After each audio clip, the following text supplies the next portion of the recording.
Hello and welcome to your Saturday morning chatty scent corner, where we talk about what's new, what's coming, and what we really need to have a good chat about.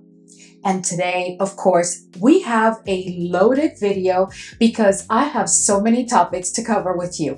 As always, we're going to start with the tea, and then we're going to move straight into all of these new fragrances that I need to discuss with you. I actually have 7 updates for you today. And then towards the end of the video, I have 3 first impressions. So let's go ahead and jump right in because we have so much to cover. But before we jump right in, if this is your first time here, I'm Arahi and I'm your fragrance concierge because I'm totally committed to creating the best fragrance experience for you. I upload videos multiple times a week, and on this channel, we love to talk about all types of fragrances. So if that sounds like the type of content that you're interested in and like a good plan, then please consider subscribing, give this video a thumbs up, and don't forget, leave a comment. Let's go, fam. Okay, so let's go ahead and start with the tea for this week. And I have 2 topics of discussion for you, okay? You can pick whichever one you want to comment on. If you want to share your perspective with us, of course, So the first one is, let's talk about the evolution of sampling fragrances, right? So do you guys remember, and I'm about to date myself, warning, okay? Do you guys remember when you used to buy a magazine like Lueur, Cosmopolitan, 17, whatever magazine, right? And they always used to have like an insert that it was either an insert or it was like a sticker that you would remove, and then you would be able to sample a fragrance. I don't know what's happened with that, but that went by the wayside because nowadays we don't get that. We don't get anything. And sometimes brands would just out of nowhere with the magazine subscription, you would get like a plastic cover, little bag attached to the magazine cover with some samples. Now we can't even get a sample at the store most of the time unless you pay for it. So now it's just become a thing. And I don't know, what does that mean though? Have you thought about it? What does that really mean?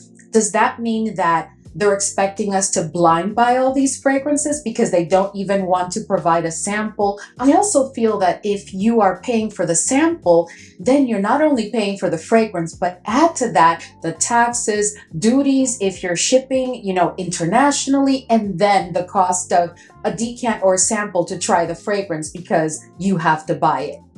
I don't know. I just feel a certain kind of way about that. And I've been meaning to discuss that with you because I just want to know what you think. What is your perspective? Some of you seem to know a lot about the inner workings of the fragrance industry. So I'm very curious to know what you know that I may not be aware of. Why did those sampling, the free sampling, why is it gone? Why has it gone by the wayside? Why do we now have to buy a 2 ml sample? Because we used to get in store and otherwise you used to get free 2 ml little samples. Now we have to purchase them.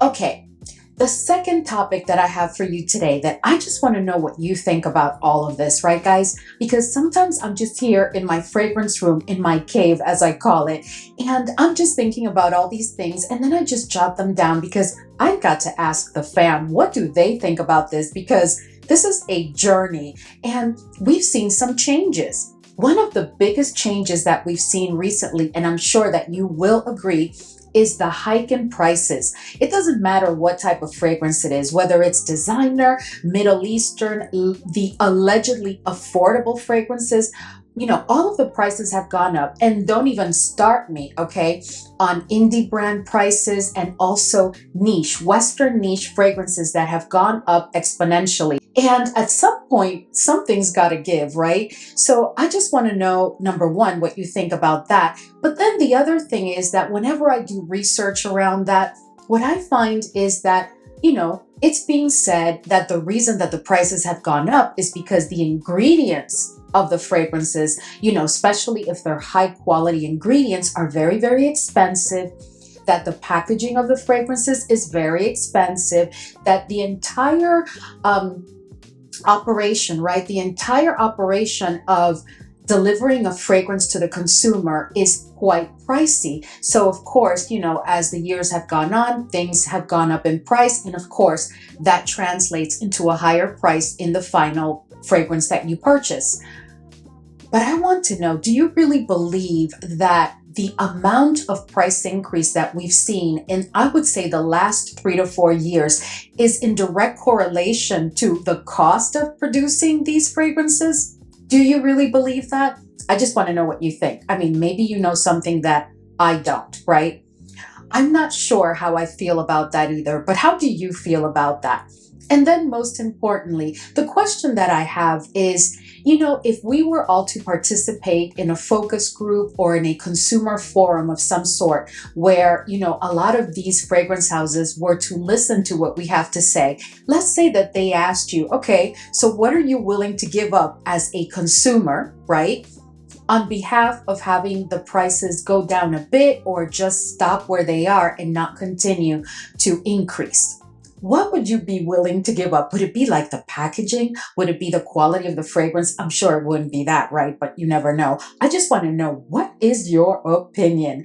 Please let us know in the comment section how you feel about all of these things that I brought up to you today. I am just very curious because sometimes, again, I just sit here by myself and I'm thinking, and then I'm like, no, I'm just going to ask the fam their opinion. All right, so the first update that I have for you today is the House of Oud. So the House of Oud, we just recently had a launch, which was L'Explicite, which was a gourmand fragrance, very kind of groundbreaking because it had the notes of banana and peanut butter. Remember that one? And then I already reviewed it here on the channel for you. And I told you that for me, it was like a banana bread kind of situation. Well, now they have another fragrance that is being launched, and this one is called Nuances of Tea. And I don't know about you, but I am absolutely loving that packaging. It is so, so beautiful, right? So this is yet another launch for 2025, and it is supposed to be a fragrance inspired by the nostalgic atmosphere of Taiwanese ice cream parlors. And let me tell you what the notes are. At the top, we have lemon peel, pineapple, and plum. In the mid, we have condensed milk, green mango, and green tea. And at the base, we have cedarwood, vetiver, and amber. Okay, all of the faces that I just made there is because I feel a certain kind of way about the note of green mango. I don't think that that's a note that is very easy to get right?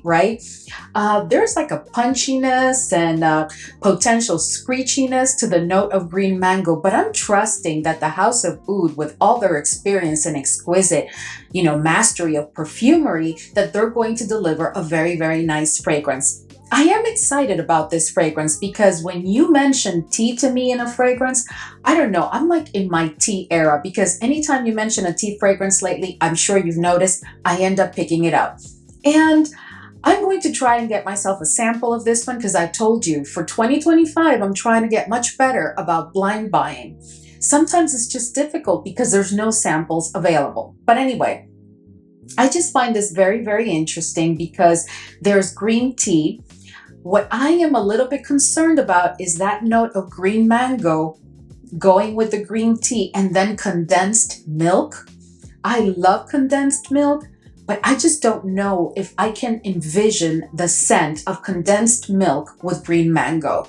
What do you think about that fragrance? Like, does it excite you? And then pineapple and plum added to the mix of green mango and tea, and then condensed milk.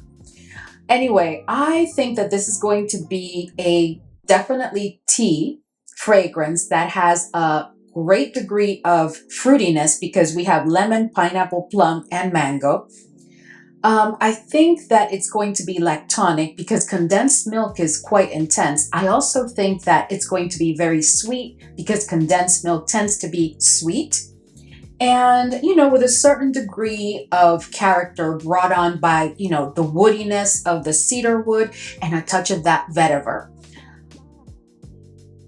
I just don't know, guys. I don't know how I really feel about this fragrance, as I'm reading the notes, and I'm just making assumptions, okay?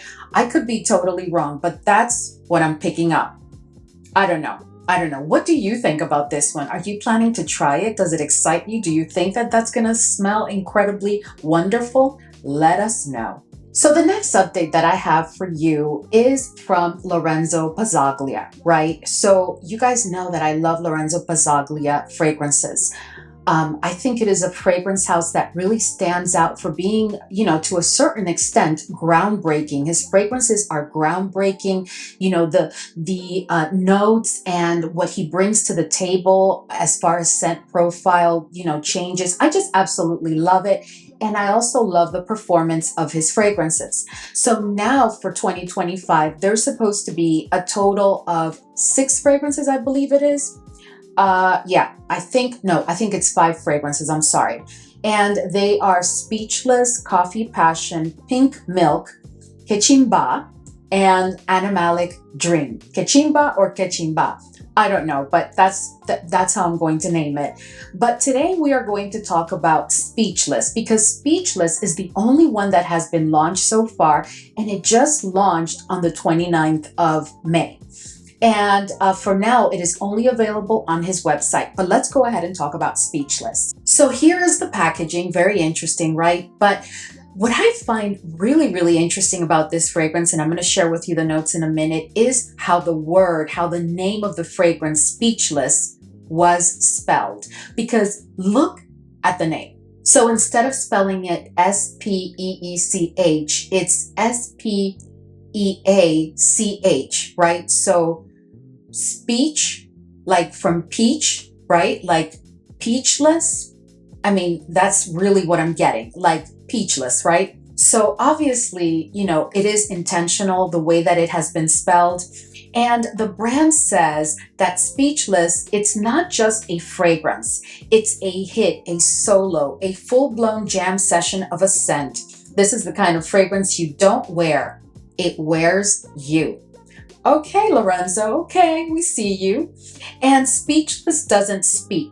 It screams freedom, it roars emotion. It's not a perfume, it's a mosh pit of feelings wrapped in a bottle. Now that is very, very interesting. Don't you think that entire concept for this fragrance, that alone makes me want to pick it up? But let's talk about the notes. Okay, so let me go ahead and share with you the notes of the fragrance, and please be patient because there's quite a number of them, but I really want to share them with you. So at the top, we have sweet orange, bergamot, pink grapefruit, lemon, lychee, lime, peach, citron zest, apple, ginger, and green tea. So here we have yet another fragrance with a note of tea. I'm telling you, tea must be on trend right now. And then in the heart notes, it has peach blossom, tabacera peach, which I don't know what that is. I didn't have a chance to look for it. Nectarine, osmanthus, jasmine, heliotrope, rose, violet, magnolia, rosemary, absinthe, verbena, lavender, and clarisage. My goodness, that's like a real collection of notes. And then at the base, oh, we're not done. And then at the base, we have patchouli, vetiver, sandalwood, elemi, ambrette seed, vanilla pod, and white musk. My goodness, everything, including the kitchen sink, is in this fragrance. But you know what? Lorenzo Pazzaglia, again, his fragrances tend to be groundbreaking in my opinion. So this is for sure going to be an incredible fragrance. But based on all those notes, there's a lot there, guys. So I think I'm going to try and get myself a sample. I don't know if any samples are going to be available anytime soon anywhere, but I am certainly going to try and pick one up. And if I do, I will come here and share with you my first impression. So how does that fragrance sound to you? Does that sound like something that may interest you? Anyway, moving on. So next we have a new fragrance from Epico, and I'm so excited because I haven't seen a new fragrance from them in a while that has really excited me. So currently I own 2 fragrances from Epico, and they are Vanny Charnel and Will Be Love. And of the 2, Will Be Love is actually my favorite. I know that everybody talks about, Vanny Charnel, and I get it. It is an incredible fragrance, but for me, Will Be Love is just exquisitely beautiful. Absolutely love that fragrance. But listen to this one. So this one is supposed to be a lychee dominant fragrance. And the name of it is, are you ready? Delicious. So in my opinion, the name is something like, you know how you say delicious and how you spell delicious? Well, if you really look at the name of this fragrance, delicious, delicious, delicious, delicious. So to me, that's kind of like spelling delicious in a different way. So the top notes of this one are pomegranate, lemon, mandarin, lychee, bergamot, pink pepper, and orange. In the mid, we have iris, jasmine, cypress, rose, and green tea leaves. There we go, another tea, but this time it's just green tea leaves. So they're not necessarily saying that it's green tea, but the leaves. But I think we're going to get the same effect. Anyway, then at the base, we have amber gray, patchouli, cedarwood, and musk. Now that sounds like a very, very interesting fragrance. Whenever I hear pomegranate, I always try to, try the fragrance because I love a good note of pomegranate. But this seems to be a fragrance that is floral, fruity, and may border a bit, depending on how they do that tea leaves note. It may border a bit into the gourmand realm. I don't know what we can expect. All I know is that I'm seeing, those fruity notes, those floral notes, and then I am seeing some spices too, because I am seeing pink pepper, right? So let's see what we get from this. But in any event, I don't think that I'm going to blind buy this. I think I'm definitely going to try and get a sample, and I will share with you my first impressions, and then I'll make a decision on if I'm committing to a full bottle or not. This is a fragrance that will give you the feel of understanding that every change, no matter how painful, was necessary. Every step, every suffering has brought you to the best version of yourself, and now finally you can breathe. I find that very beautiful, very inspiring, very well thought. That just really excites me a little bit more about the fragrance and makes me at least want to try it to see what I get from it. Are you planning to try this one? Had you heard about it? What do you think about this? I'm still not sure, so I will let you know. And next I have for you a Middle Eastern fragrance. And of course, as you can see, we're speaking about Lattafa Petra. I'm sure you've heard about Petra. It's been on pre-order for a couple of weeks now. You are going to be very shocked, but I have not placed an order yet. I don't know, guys. It's just that these notes are reminding me of so many different fragrances. And I really don't want to keep adding anything that's going to be kind of like another fragrance. I'm not saying that this one was inspired by anything. I really don't know. But what I am telling you is that I'm not sure if I'm excited about this one. But you know me, I most likely am going to end up picking it up so I can review it for you. But the top notes here are plum and rum, which sounds very interesting. The middle notes are tuberose and coconut. I love tuberose, and if the coconut is done right, it could be beautiful. And then at the base, we have praline, musk, and vanilla. So this fragrance is going to be obviously boozy. It is going to be fruity, maybe with a touch of a tropical quality to it. It is going to have, that white floral presence, tuberose. It may be a bit nutty, musky, and with a certain degree of vanilla. So all in all, it does sound like a very lovely fragrance. The only thing that's super exciting me about picking up this fragrance is this bottle, because isn't that beautiful? I mean, they really, really did this packaging this time. It's absolutely beautiful. I'm glad that we've moved past those big obnoxious caps, or maybe we haven't and it's just for this one, but I am loving this one. And I love the packaging of Ethereal too. So maybe we've passed again, the big snake caps or the dragon caps or whatever it was that they were. So what are your thoughts? Have you pre-ordered Petra? Are you planning to pick it up? Are you interested in it? Do you think I should just go for it? Or do you think that it's going to be something that is similar to something else that either they have launched or another Middle Eastern affordable brand has launched recently? Because that's my concern. But anyway, I will let you know soon anyway. Moving on. Okay, so next I have the latest launch from Ella K, and this one is Amber K. And of course, look at that very elegant, beautiful bottle. All of the bottles from Ella K are just so elegant. So this one, let me read to you what she has to say about this one. So during a trip to Punta Cana last December, Sonia Constance's senses were captivated by the gorgeous tropical aromas of the Dominican Republic. But of course, they are gorgeous aromas.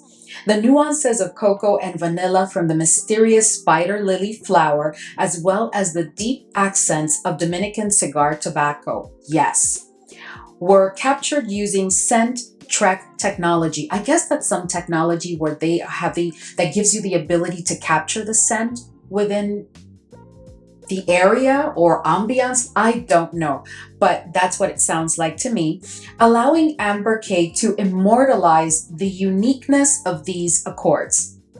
Wow, that sounds very interesting. So the fragrance notes here are pink peppercorn, spider lily, Havana cigar, orris, cocoa bean, white cedar wood oil, Indonesian patchouli, tonka bean, olibanum oil, amber, and vanilla. Now, those notes really sound cohesive. They make sense to me. And honestly, after she talked about Dominican Republic, of course, I had to enlist in this. So I already ordered the fragrance. It's actually already here, but I haven't even had the chance to unbox it. But you should be getting a detailed review very, very soon. Had you heard about Amber K? Did you know all about the inspiration behind it? What are your thoughts about it? Are you planning to try it, pick it up? Are you waiting for my review? Like, just let us know. All right, guys. So next, I want to talk about another Middle Eastern fragrance. It's actually a set of 3 fragrances, and they are part of a collection. They're actually the extension of a collection that is already in place and has been in place for a while from Paris Corner. These fragrances will all be a part of the Lueur collection. I hope that I'm pronouncing it correctly. So you may recall that I hauled and I reviewed for you quite a long time ago from this collection of Lueur de Soir, Arena. And this is Paris Corner Emir. So they just launched 3 additional fragrances that are going to be a part of this collection. And that is what I'm going to share with you now. So they, of course, so kindly sent me these fragrances, a bit of a while ago, and I've had them here. I will be giving you a detailed review very soon, but I did want to share some information with you today because they're already available for pre-order. I will leave a link and a discount code, in the description box of this video to where you can pick them up if you're interested. So the first one is Serene Grove. Look how beautiful. Isn't that like a beautiful bottle? So Serene Grove is supposed to be inspired by Louis Vuitton Pacific Chill. The top notes are lemon, orange, blackcurrant, and mint. In the mid, we have basil, carrot, jasmine, and fig. And at the base, we have peach and musk. And I am not going to tell you, what I'm thinking so far because I don't want to spoil the review, but very lovely fragrance is all I'm going to say. Very nicely done, but expect to see a detailed review of this one very, very soon here on the channel. The next one is Arena Intense within the same collection. Now, the OG from this collection that I just shared with you a couple minutes ago, the name of that one is Arena. Right? And then we have now this one, which is Arena Intense.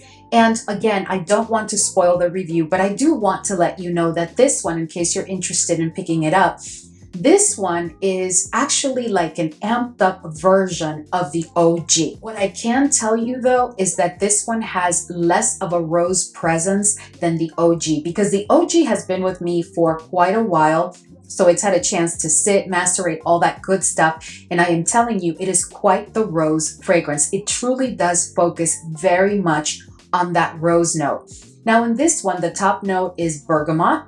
The middle notes are saffron, black pepper, pear, elemi, and rose. And at the base, we have amber, musk, dry woods, vanilla, sandalwood, and patchouli.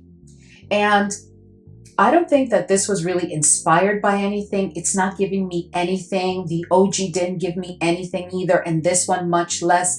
But please do not miss the review of this one if you're interested, because I do have quite a bit to say. It is really good though, but I do have quite a bit to say. Now, the third one in this collection is called Memories of Summer. And look what a gorgeous bottle, guys. Just a beautifully gorgeous bottle. Now, this one is supposed to be inspired by Jimmy Choo Man Ice. What I do want you to know about this one, don't miss out on this one. I'm going to tell you right now, this one is my favorite. This fragrance, the Jimmy Choo Man Ice fragrance, is truly a masculine fragrance in my opinion. This one is more of a twist, and the twist really makes it more unisex than masculine. It's not a masculine leaning or feminine leaning fragrance to me. It's really unisex. But for the ladies, it is definitely a very wearable unisex fragrance is what I do want to let you know. In this one, we have as top notes a blend of bergamot and grapefruit, middle notes ginger, and at the base, amber and musk. But I am telling you, this one is my favorite. That should tell you everything. Again, if you're interested in it, I will have a review very soon, or if you just want to pre-order it, I'll leave all the information for you in the description box. But I did want to share with you that that collection, is now available or coming up very soon. I do want to let you all know that Paris Corner is launching so many new fragrances. I don't know how we are going to, I'm not even going to try to catch up or keep up because there are so many new fragrances. But then French Avenue Fragrance World are doing the same thing. There are a ton of fragrances, so I don't know what Cadlage is up to. I don't know what some of the other Zamaya, I don't know what they're really up to right now because I haven't seen many collections, being announced or sneak peeks or anything like that. But what I can tell you is that Fragrance World / French Avenue, they're not playing. They're coming for our pockets. In Paris Corner, wow, a ton of fragrances. And like I shared with you last week, I am finding that these Middle Eastern fragrances, it's like they've taken them to the next level because they're really, really incredible. The majority of them are really coming out really nicely done. Okay, so the last fragrance that I have for you before we jump into the first impressions that I have for you this week is a Theodoros Kalotinis fragrance. And yes, if you're wondering, Arahi, maybe you're confused, you already gave us that update last week. No, this is yet another fragrance. And before I get carried away and forget, I want to thank the fam member that shared this info with me. And this is her profile. So the name of this fragrance is LoukouME. And the term LoukouME is used in the context of a fragrance capturing the essence of Turkish delight. Now, this fragrance is really a collaboration between Theodoros Kalotinis and Perfume. And it's to celebrate the first anniversary of that, retail establishment. And then the fragrance was born an olfactory homage to the enchanting island of Cyprus. I mean, that's really what it says here. And the fragrance was inspired by an ancient love story. Now, this is what they have to say about this fragrance. A fragrance as soft as a lover's whisper and as lasting as a vow. It melts into the skin like a beautiful memory. That is very, very interesting, right? So that's, this Theodoros Kalotinis fragrance. And then let me tell you what the notes of this fragrance are. Cotton candy, dulce de leche, frangipani, iris, locum, marshmallow, milk, neroli, rose water, vanilla, and white musk. We have quite the collection of notes in this fragrance, as you can see. I do have to tell you, though, this may be one that I do end up picking up. I haven't made a move to pick up any of the others that I shared with you last week, the ones with the matcha ice cream and all of that. I don't know, guys. I haven't picked them up. I haven't even decided if I'm going to go for any of those, but I think that this one is definitely piquing my interest. So as soon as it's available, I'm probably going to pick it up. And I think it's one of those that's going to cost $50-something. So yeah. So expect to see a review at some point. And if I change my mind, I will certainly let you know. Okay, so you guys may remember that I've had an ongoing kind of a little bit of drama situation going on with an order that I placed at Harrods. And I wanted to give you the final update because out of nowhere, I ended up receiving my order this week. And it came, from DHL. And I was just so happy. I could not believe it when the package just showed up. So I'm very, very excited. And of course, all the fragrances that I did pick up, I will be sharing with you a detailed review very soon because they're all 2025 releases. Now, today, I do want to give you a first impression of one of the fragrances that I know some of you have been waiting for me to review because I told you months ago that I was going to pick it up. And then we had to wait forever for the Jean Paul Gaultier to finally release it to the US. And I just got desperate and I decided to order it from Harrods. That's really, one of the things that happened. And of course, I'm talking about Scandal Intense. And this bottle, this is absolutely gorgeous, guys. Absolutely gorgeous. All of the bottles, in my opinion, of this entire line are beautiful. But this one, there is something so special and different about this one. It has a bit of a different texture, if you can see. You see those grooves, like the line grooves. It's just very beautiful. And online to me, it looked like a ruby color bottle, but if you can see, it's really not a ruby color. It's more of like a deep ruby that borders on like a maybe like a purple, but it is an absolutely gorgeous, gorgeous bottle. And let me go ahead and share with you the notes of this one in case you forgot, because it's been so long. All right, so the notes of Scandal Intense are cardamom, ylang-ylang, and vanilla absolute. So I'm going to go ahead and spray the fragrance, but keep in mind that I'm not going to be sharing a lot of detail because this is not a review. This is just truly a first impression. So this fragrance immediately does remind me of the OG. For some reason, I thought that it would be a bit different than the OG, but no, it's really reminding me. Well, I guess what I'm trying to say is that it truly has the DNA of the Scandal line. There's a ton of vanilla here and quite a bit of yellow florals. The fragrance opens with that excessive vanilla, and I say excessive, but it's something that we obviously love. It opens with that ton of vanilla and the yellow florals. And am I liking it? Notice that I said liking it.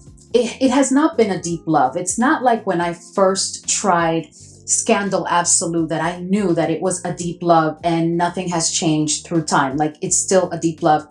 This one is a very strong like. It's a very pleasant fragrance. I'm just not sure that I'm finding much of a reason to really love it more than Absolute or some of the others, that are out there. But this is a very, very nice fragrance. Very, very nice.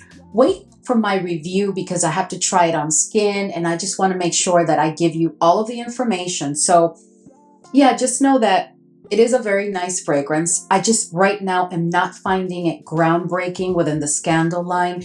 I know that it's a flanker. It's supposed to have, some of the DNA of the OG. I understand. But at that, with Absolute, there was a bit of a difference that you picked up on immediately and that really hooked you on also. But with this one, I'm not experiencing that yet. But just wait for the detailed review. Okay, so you guys know that I love Sospiro, and Sospiro has launched a couple of fragrances this year. Actually, I think there's like 3 or 4 of them. One is Farsa, which I'm not planning to pick up just based on the notes. And then there's Diva, which is the one that I'm going to give you my first impression of next. And then there's Cavatina and Il Padrino. So I already picked up Il Padrino and Cavatina, and those reviews are coming to the channel this week.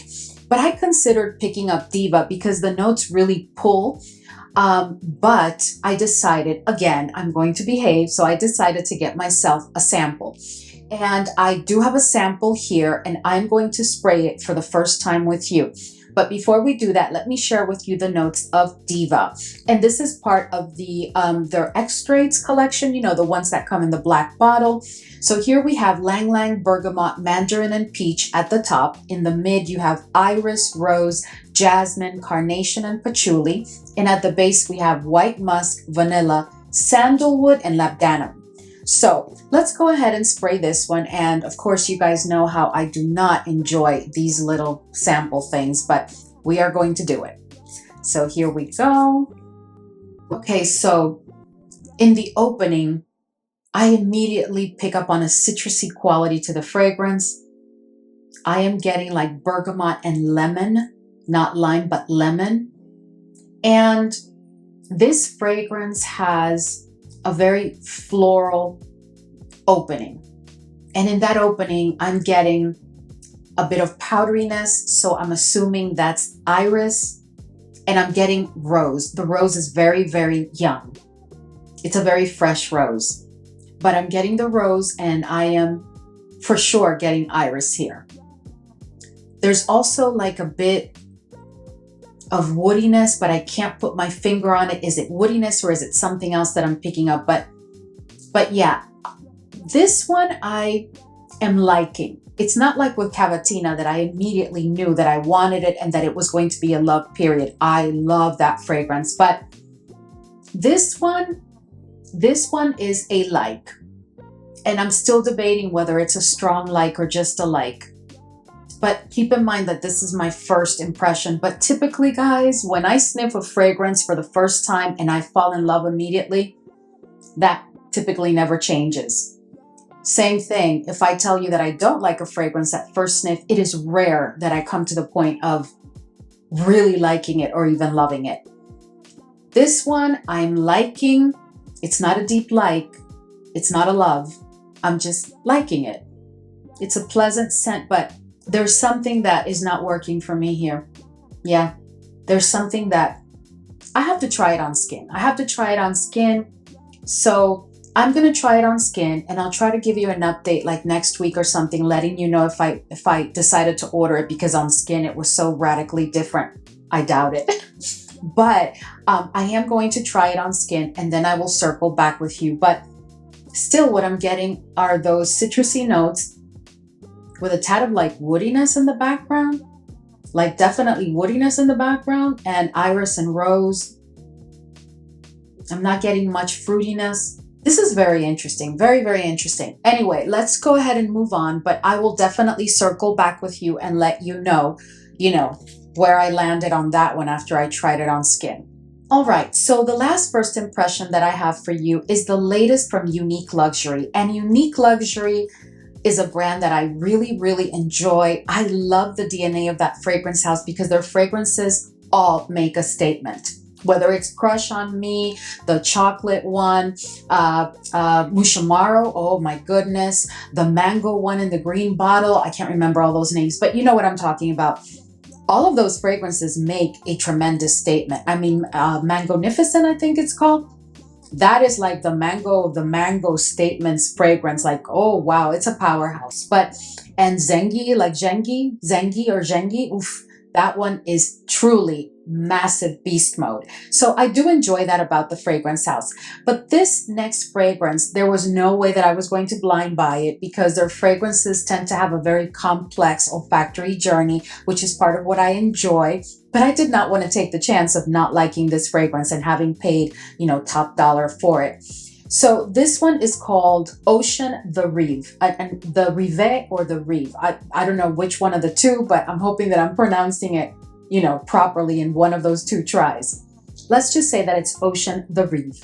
So this one has as notes, C notes, mandarin orange, grapefruit, chamomile, amber, basil, musk, bergamot, patchouli, mugwort, cashmere wood, and vanilla. Now, there's a couple of notes in the notes that I just read that are notes that are no joke. So let's see what we get from this one. And I have this little tiny, I think this is like a 1.5. I don't think this is even like a 2 ml. This is like a 1.5. So let me go ahead and open it. You guys know how I feel about this. I hope it doesn't spill all over the place. You know what, guys? In the tradition of Unique Luxury, this is a powerhouse because I spilled, like a couple of drops here and there, and I can sniff the fragrance all over the room now. But, oh, wow, this is very, very powerful. To me, this is a masculine fragrance from the get-go. Let me just say that. And yeah, and at that, I don't even think that I'm liking it, to be honest with you. I'm really not liking that fragrance. It's not an unpleasant scent. I'm sure that someone will love it. But it's very overpowering and it's very masculine. It has a very strong C note and citrusy notes, and it's very green. Those are the three things that I'm picking up from it immediately, like very citrusy, like to the point of tart, like lemon or something like that. And then I'm getting a very green quality to the fragrance. And it's a very aquatic note that has a good amount of sea salt to it. So that whole combination is giving me like a skinny margarita with no agave. So it's not sweet at all. I'm just not really enjoying this one. And I don't think that this is one that I would want to wear. I think that this is more of a masculine fragrance. Anyway, So that's how I feel about Ocean the Reeve. Wow, it's just everywhere in the room. Have you tried Ocean the Reeve? Like, had you heard about it? Have you tried it? If you have, please let me know what you think. I'm sure someone absolutely loves it, but that one is just not for me. For sure, it's not for me. All right, guys, so that is all that I had for you today. I hope that this was enjoyable for you. And like I tell you every Saturday, I hope that you have an incredible, not just Saturday, but an entire joy-filled and blessed weekend. Sending you much love and blessings. Thank you so much for hanging with me today as always, and I will see you all in the next video.